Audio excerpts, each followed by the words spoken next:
Wagwan, everybody. Welcome to my channel. Today, I'm taking you on a little journey into my life here in Jamaica, but with a twist. We're going to explore some of our wisest and wittiest proverbs, and I'll show you exactly how they play out in real life. Trust me, Jamaican proverbs aren't just old sayings. They are our everyday survival guide. So grab a cup of mint tea, sit back, and let's get into it.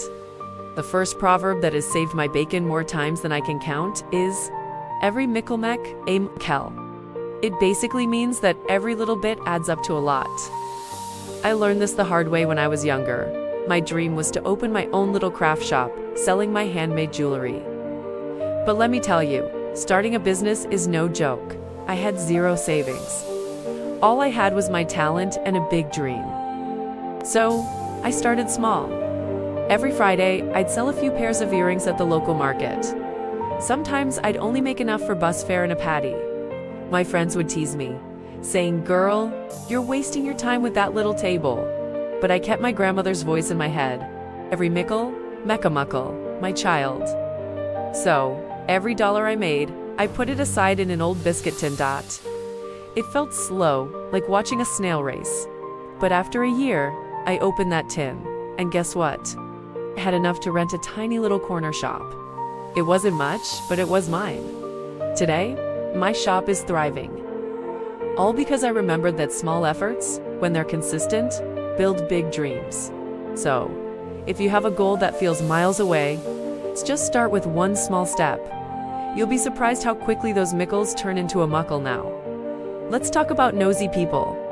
You know them, the ones who always have their ears and eyes in other people's business. In Jamaica, we have a perfect proverb for that. Sorry fi mogadog. Mogadog tun round bite ya. It means if you show pity for a mangy, weak dog, it might just turn around and bite you. This isn't about not helping people. It's about being careful who you let into your life and your business. I had this neighbor. Let's call her Miss Patel. She was always so sweet, always asking how I was doing, how my kids were, how my business was going. "Oh, you look tired, dear," she'd say. "Are you making enough money?" At first, I thought she was just being neighborly, so I'd tell her my little worries. You know, a slow sales week, a supplier problem. I was just venting. Big mistake. One day, I went to the market and noticed people were looking at me funny. My friend Marcia pulled me aside and said, "Girl, why you never tell me you were going out of business?" I was shocked. Turns out, Miss Patel had taken my little worries and woven them into a grand tale of my impending financial doom. She was telling everyone I was about to close my shop. She was the maga dog I felt sorry for, and she turned around and bit me with gossip. After that, when she'd ask how things were, I'd just smile and say, "Everything is Irie, Miss Petal, blessed." Lesson learned. Be kind, but guard your business like a dragon guards its treasure. Speaking of business, here's another gem. 1 cocoa full basket. It's similar to every mickle, but it's more about patience and the process. Cocoa is a ground provision, like a yam, and you can't just fill a basket with one. You have to add them one by one. It's a reminder that good things take time and steady effort. I remember when my daughter, Chloe, was preparing for her big exams. She was so overwhelmed. She had stacks of books and notes, and she felt like she'd never learn it all. She came to me one night crying, saying, "Mommy, I can't do this. It's too much." I sat her down and told her the story of her great-grandmother planting cocoa in the field. She didn't plant the whole field in one day. She planted one row, then the next, one cocoa at a time. So, I told Chloe, let's just focus on one subject tonight. One chapter. One cocoa full basket. We broke down her study schedule into small, manageable chunks. One topic per day. Slowly but surely, her confidence grew. The mountain of work didn't seem so intimidating anymore. And you know what? She passed all her exams with flying colors. So whenever you feel overwhelmed by a huge task, just remember, don't try to fill the basket all at once. Just focus on adding one cocoa at a time. Now for a really funny one that will save you a lot of trouble. No call, alligator longmouth till ya cross de river in plain English. Don't insult the crocodile until you've safely crossed the river. It's about not burning your bridges and being careful with your words, especially when you're in a vulnerable position. This takes me back to my first real job. I had this boss, Mr. Brown, who was, let's just say he was a character. He was strict, he micromanaged everything, and his laugh sounded like a goat in distress. I couldn't stand him.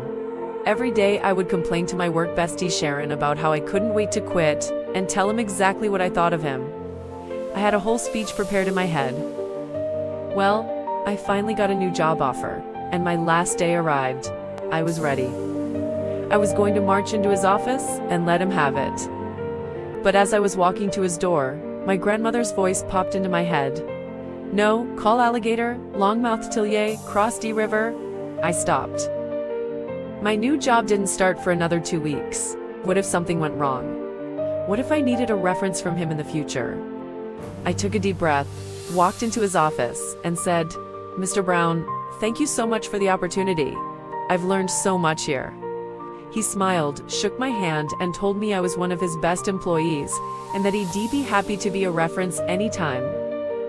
Can you imagine if I had called him an alligator with a long mouth? I would have been up the creek without a paddle. So, always wait until you are safely on the other side of the river before you start talking smack about the crocodile.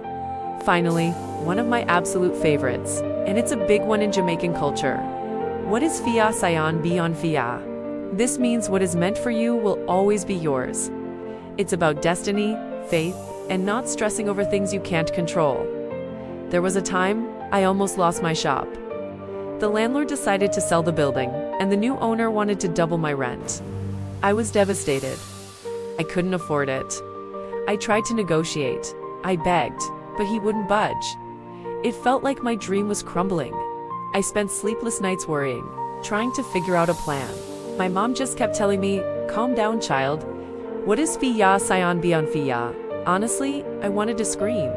How could she be so calm? But I had no other choice but to start packing up my things, believing my little shop was gone forever. 2 days before I was supposed to move out, I got a call. It was the new owner's wife. She had visited my shop a few weeks before, loved my jewelry, and had no idea it was my shop. Her husband was kicking out. She told him off proper, believe me. She convinced him that a local craft shop was better for the community than another generic store. He called me back, apologized, and offered me a new lease at my original rent. I cried, tears of pure relief. In that moment, I truly understood. My shop was meant for me. All the stress and worry didn't change the outcome. What was for me came to me right when it was supposed to. So there you have it, a little peek into my world through the lens of our powerful Jamaican proverbs. They are more than just words. They are lessons in patience, wisdom, caution, and faith. They guide us, make us laugh, and remind us of the strength we carry. I hope you enjoyed these stories and maybe even learned a little something you can apply to your own life. Which proverb was your favorite? Let me know in the comments below. Thank you so much for watching and spending this time with me. Don't forget to like, share, and subscribe for more stories from my little island. Walk good, and see you in the next one.